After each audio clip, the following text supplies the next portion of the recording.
واقعہ بیان کیا ایک عالم دین سے. ایک یہ جو ٹرک ڈرائیور ہوتے ہیں، اور جب انہوں نے بیان کیا کہ یقیناً کہتے ہیں شاید وہ شخص زندہ ہوگا، 80-90 سال کی اس کی ایج ہوگی، کہا مشہد سے کسی طرف سردیوں میں کچھ سامان لے کر جا رہا تھا. شدید برف تھی اور برف کی وجہ سے راستہ پورا بلاک تھا.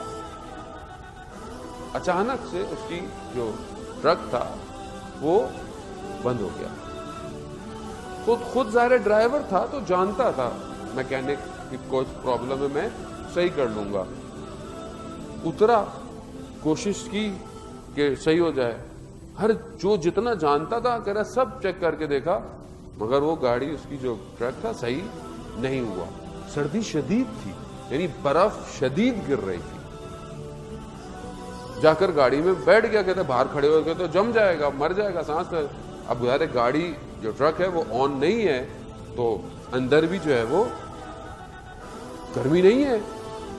تو کہہ رہا چلو کم از کم اندر بیٹھوں، کچھ دیر تو زندہ رہوں گا. کہتے جب اندر بیٹھا اور جب میری ساری امید ختم ہو گئی تو میری زندگی میرے سامنے فلم کی طرح چلنا شروع ہو گئی. مجھے اپنے عمل سارے یاد آنا شروع ہو گیا، کیونکہ اب مجھے کوئی امید نہیں تھی کہ بس میں نے کہا بس ختم ہے. یہاں کون، اس جگہ جہاں دور دور تک کچھ نظر نہیں آ رہا، کون آئے گا. کہہ رہے مجھے اپنے گناہ یاد آئے. کہتا ہے مجھے احساس ہوا کہ میں نماز کو توجہ نہیں دیتا. مجھے بہت شرمندگی ہونا شروع ہو گئی. اور ایک گناہ کہ جس کا انہوں نے ذکر نہیں کیا کہ وہ گناہ جس سے میں بہت پشیمان تھا کہ یہ میں گناہ کرتا ہوں. کہتا وہیں اس نے اپنے آپ سے عہد کیا کہ خدا مجھے تو اس مشکل سے بچا، اور اپنے امام کو پکارا، یا صاحب الزمان اغثنی، اے امام زمانہ میری مدد کیجیے. میں وعدہ کرتا ہوں میں نماز اول پڑھوں، میں وعدہ کرتا ہوں یہ گناہ ہے میں اس کو چھوڑ دوں.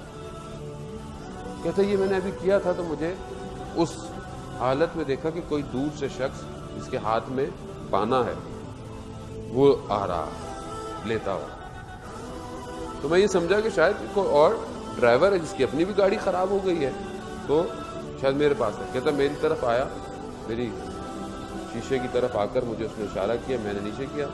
کہتا کہہ رہا ہے میری گاڑی خراب ہے. کہتا ہے تم سٹارٹ کرو میں صحیح کرتا ہوں. تو میں نے کہا میں نے سب کوشش کے لیے. کہتا تم کرو.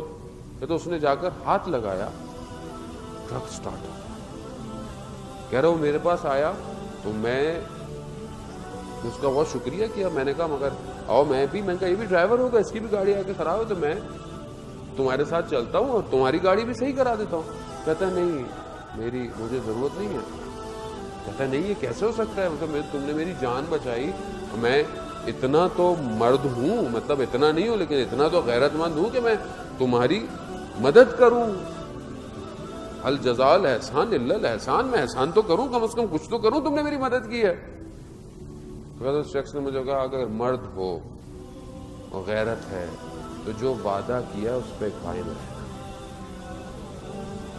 کہتا ہے یہ جب میں نے سنا تو کہتا ہے کچھ لمحے لگے کہ یہ میں پہچان تھا کہ یہ امام ہے وقت کا، اور میں اتنی بے ادبی کہ میں اندر بیٹھا ہوں میں باہر. کہتا ہے میں نے سیکنڈ نہیں لگائے باہر نکلنے کی کہ میں پاؤں پڑوں، مگر دیکھا میں جیسی باہر نکلا وہ شخص غائب. کہتا میں گھومتا رہا آس پاس مگر مجھے دور دور تک نظر نہیں آیا. کہتا میں چلا گیا، گھر پہنچا اور گھر والوں کو میں نے کہا کہ آج سے زندگی بدل گئی. کہا کیا ہو؟ کہا آج سے میں نماز. گھر والوں نے کہا ہم تو پہلے بھی سارے کام کرتے تھے، تم نہیں کرتے تھے. کہا اس کی زندگی بدل گئی. وہ کہتا میں ایک دن اپنے جو سٹاپ پہ جہاں سے سامان لوڈ ہوتا تھا وہاں پر نماز کا وقت ہوا، سب کھانے کے لیے جانے لگے تو میں نے کہا نہیں میں نماز پڑھوں. سب ہنسنے لگے میرے اوپر، مذاق اڑانے لگے، یہ تم کہاں نماز اور یہ وہ. کہتے جب بہت کہا میں نے امام سے عہد کیا تو مگر جب انہوں نے سمجھ نہیں آئی تو مجھے بات ان کو بتانی پڑی تو سب رونے لگے اور سب نے پہلے نماز پڑھی اور پھر جا کر کوئی اور. عزیزان محترم امام ہر جگہ ہے. ہم نہیں سمجھتے کہ امام